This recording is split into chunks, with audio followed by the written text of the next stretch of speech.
Welcome back to Green Disruptors. Today's conversation is one of those quietly powerful ones, the kind that changes how you see the energy transition once you really understand what's happening behind the scenes. I'm joined by Dan Travers, co-founder of Open Climate Fix, an organization using AI to solve one of the most overlooked challenges in clean energy: forecasting. As we move from a grid built around a handful of centralized power plants to one powered by millions of distributed solar and wind assets, the old systems simply don't work anymore. And Dan is right at the intersection of AI, data, and grid operations, helping utilities save money, reduce carbon, and integrate renewables more efficiently. And we talk about open source versus commercial models, and working with risk-averse grid operators, why better data matters more than new hardware, and what the next decade of energy intelligence could look like.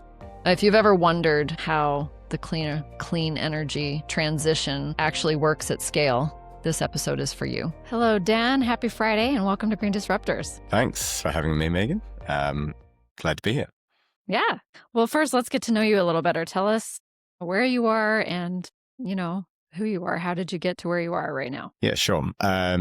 So I'm Dan Travers. I'm one of the co-founders of Open Climate Fix. Open Climate Fix is a company offering AI solutions to make the grid run greener and to allow us to integrate more renewables in. My story with energy started 20 years ago in Australia. I did maths, which was very interesting as a degree, but not very good for jobs. So I found myself in the energy industry, which are just deregulating at that stage in Australia. And it was a really interesting industry, right? So it's quite exciting. It faces consumers. It's also got a political exposure, and we're in a sort of trading and risk area, purchasing power. Moved into software for a number of years in product management after being in energy, but I really wanted to get back into energy. So I actually started a PhD, which was in solar forecasting and valuing solar forecasts, which was interesting, and I love it, but I probably won't finish it, to be perfectly honest, because the business has since taken off.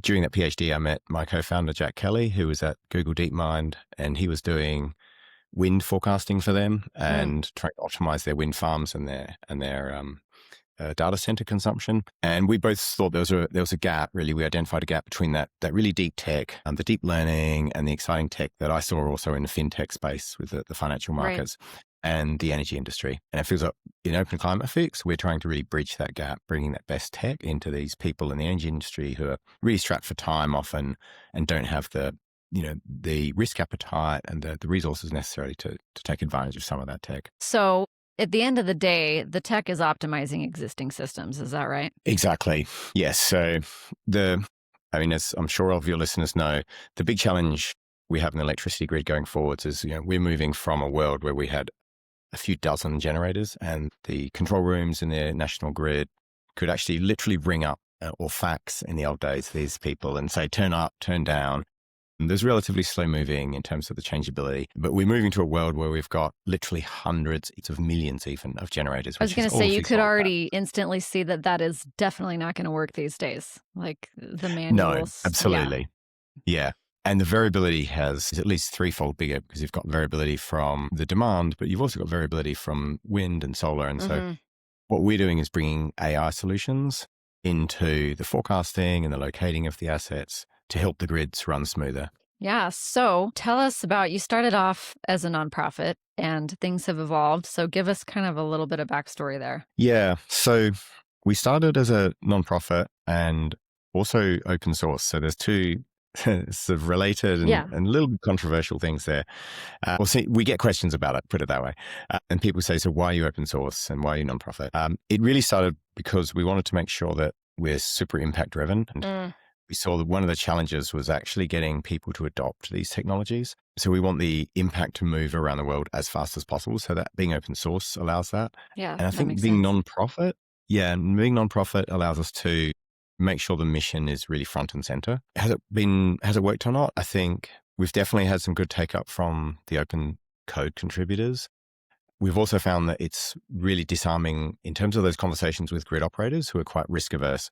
If they've got a solution from us, which is open source, I think it means some of their fears about being locked into a vendor. What happens if we don't exist going forwards, will they be able to use and have transparency on that mission critical solar forecast or wind forecast? And with us, they can do that. So I think that's been really useful. Yeah. So I guess let's go down that road a little bit more is what are there does it take to get like a municipality or utility to agree to partner? Yeah. So our first project was with National Grid in the UK. They're now they're running like the transmission network for the UK, and we started with an innovation project with them.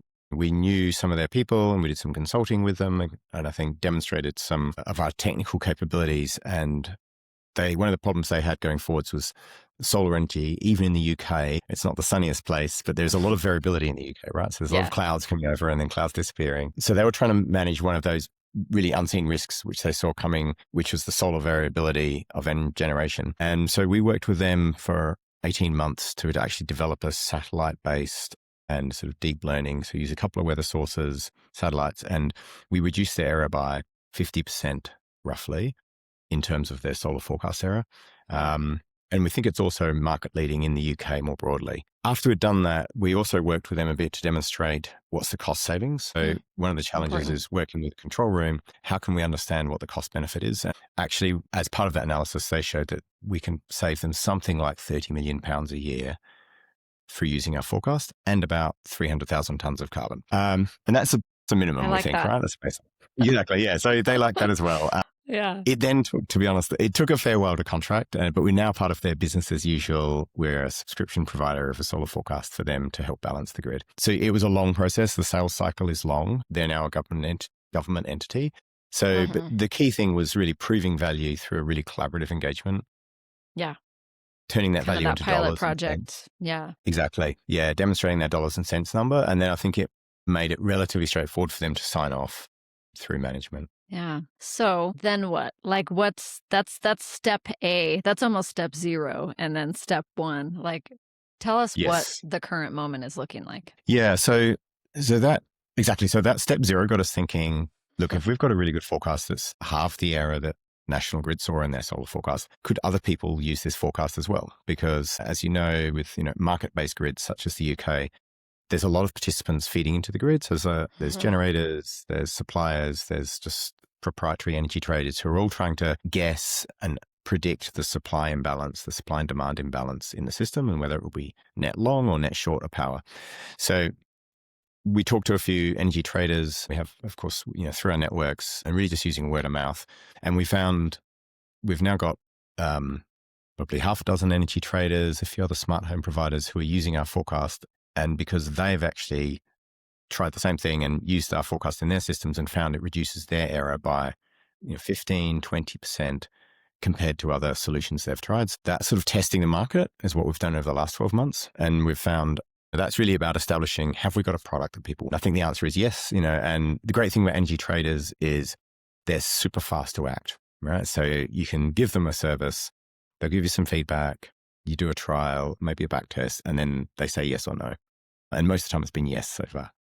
Yeah, well, that's great news. So you started out with the open source and the nonprofit. So it's switching a little more commercially now. So what led to that decision, and how, are you totally changing the business model, or is it basically the same under a different name? Yeah, it's really good questions. We're trying to diversify what we're doing, not completely pivot like 180 degrees. What we found in the what we found in the not-for-profit world is it's been really good in some senses, but by taking some commercial revenue, it gives us a couple of things. Firstly, it gives us really good feedback from the market. And as I said, edging with those energy traders, you get great feedback for the product. And I find, that's as valuable as anything. People who give you really, punctual, timely feedback to help us improve what we're doing for the grid. Absolutely. Which is, as everyone knows, it's invaluable to get that customer feedback, right? So we're combining that with our feedback from National Grid as well. Secondly, the commercial, it gives us a regular income. So we've got recurring revenue coming in from a larger pool of people, and we're not relying just on National Grid. And it then will help us make the forecast better going forward. So we think we've probably got the best forecast in the UK at the moment for solar PV. But if we can use the revenue from National Grid and the traders and the smart home providers, and we can keep making that the best forecast. So we can sink that money back into R&D. We can do that all within the nonprofit structure.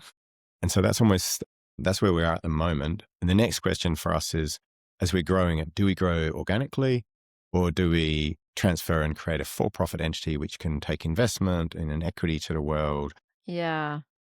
And go faster, right? So we're at that sort of decision point now. And I think there's pros and cons of both. But I suppose in terms of our vision, the 5-year vision is we've got the best solar, the best wind, the best demand forecast in the world. And we're sort of spreading that to as many markets as possible, while ideally taking that same IP and implementing it in some electricity grids which don't have the capabilities to pay for that service. So you could still have that, the nonprofit piece of the business as part of the mission, which you said you want it to be impact and mission driven. And you can still do that with a for-profit sector for sure. That gives you buying power and speed. Exactly. Yeah. And so I see it as really exciting because as I said, working with the for-profit entities, that gives us feedback to make our service better, and gives us the resource to invest in making that the best possible forecast. And one thing I'd say, as I said, I've been in energy 20 years, and coming into the energy meteorology space where we are at the moment, that intersection, I'm pretty sure in the next 20 years, we're going to look back at what we're doing now and say, wow, that was child's play. There's going to be so much movement, and we're going to be so much better at it. So I'm really excited by the potential to do amazing new models, new research, new AI products in the next 10 years. Yeah. I'm glad you said that. I think it's been a rough year just for energy and climate.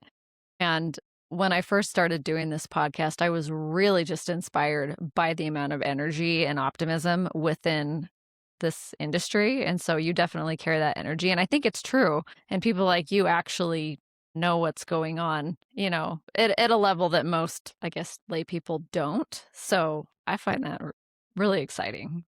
Yeah. And just to be clear, I feel like when I talk to the people who really know what's going on in the AI world, in our team and so on, I don't feel like I know what's going on. So yeah, well, same.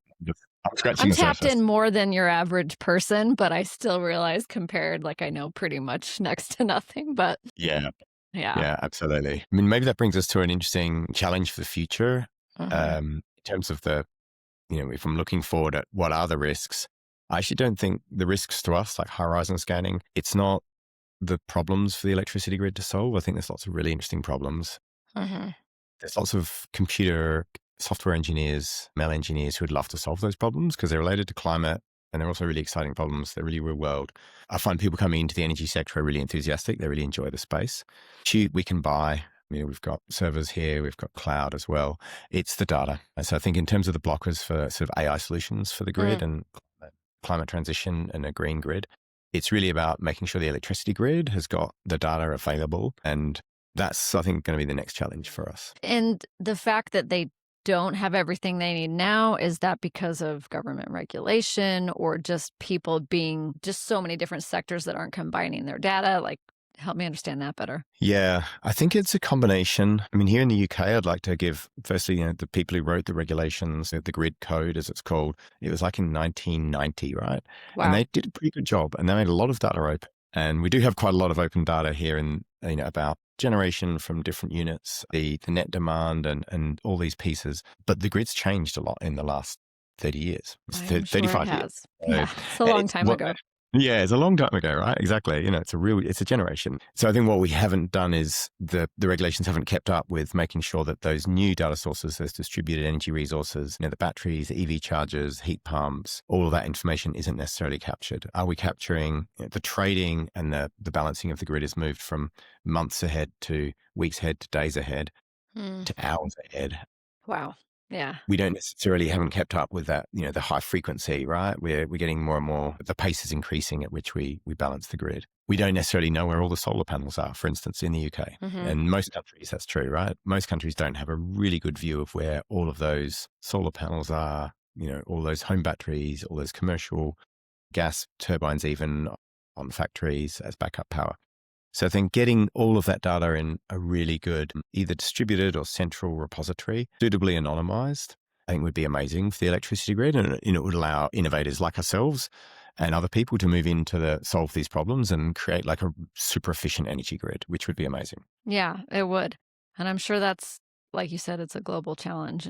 I'd be curious to learn more about what the regulations and data availability is here in the United States. So I wonder how comparable it is. Yeah, I think it varies a lot across jurisdictions. I won't kind of comment Yeah, too much on the I'm United sure States. that's true. Yeah, because even within the United States, you've got, of course, the 5 different balancing areas too, right? So it Hmm. varies across them. Some of them better than others. Some of them have markets, which makes markets tend to make things more transparent.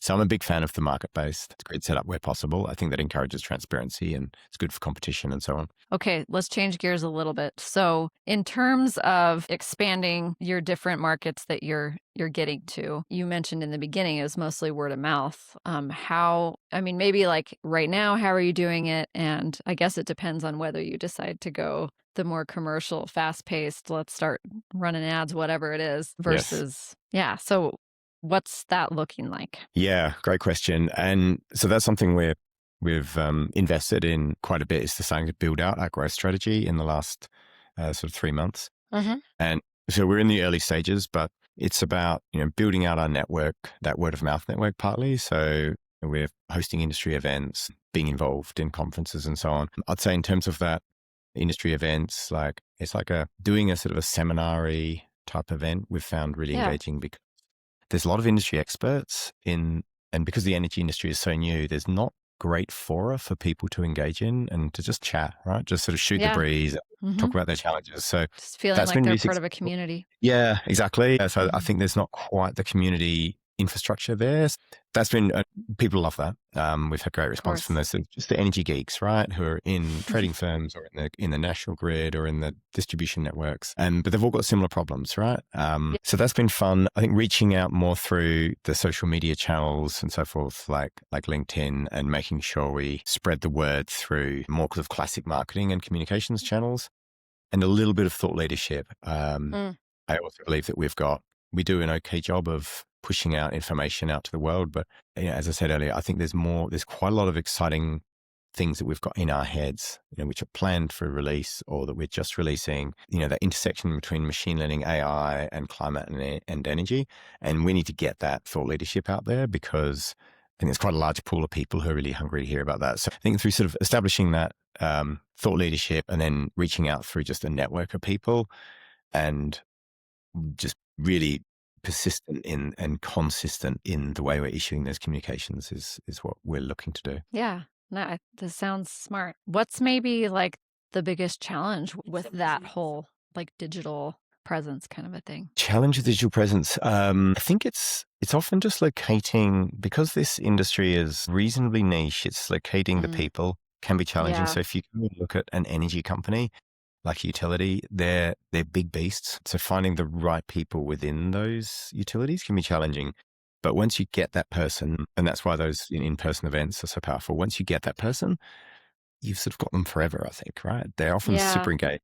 They love to talk and and we've got, a network we can plug them into and they can sort of swap information with each other, become, I suppose, further their careers a little bit. So it's locating the people, I think, in quite a new, like emerging industry. Yeah. And that is tricky with like an event makes sense because people filter themselves. Like if they're the right person, they'll come to the event.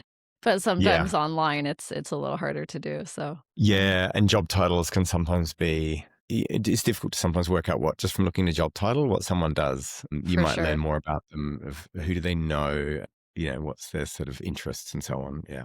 Yeah. All right. Well, maybe we can wrap up with I mean, we talked about what you're excited about. I don't know.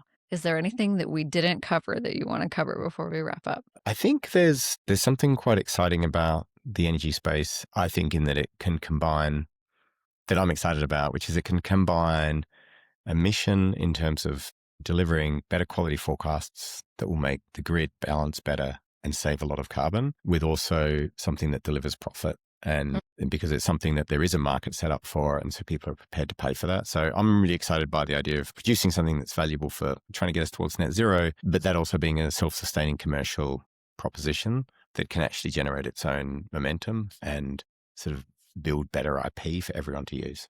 So Yeah. that's my That's my dream. Yeah, I love it. And I think that's correct. Like the biggest gains that we're going to see getting towards net zero are exactly what you said. So when it makes commercial sense and there's already a market for it. So yeah. Absolutely. Yeah. I don't think we're at the space where, and you see this with some of the pushback from the anti-transition, the anti-green lobby, is they're sort of complaining about cost going up. So I'm a big believer in, we who want the energy transition to happen quicker have got to make sure it's cheaper Yep. for that to happen. And I think, Yeah. this cost of the actual hardware is coming down really quickly. So now it's about providing the digital solutions that allow that cheaper hardware to be integrated into the grid as cost efficiently as possible. Couldn't have said it better. Thank Right. you for the work you're doing and your energy and vision. So keep up the good work. Thank you. Thanks, Megan. Thanks for having me. Yeah, my pleasure. Thanks, Dan. Dan, thank you so much for the work you're doing and for the optimism you bring to an industry that really needs it right now. I love this idea that the biggest gains toward net zero will come from solutions that already make commercial sense, where cleaner, cheaper, and smarter systems align. And for everyone listening, this conversation is such a powerful reminder that the energy transition isn't just about more solar or more wind. It's about better intelligence, better data, and better integration. If you enjoyed this episode, be sure to subscribe to Green Disruptors, share it with someone working in energy or climate, and follow along as we continue highlighting the people quietly building the future of our energy systems. Until next time, keep disrupting.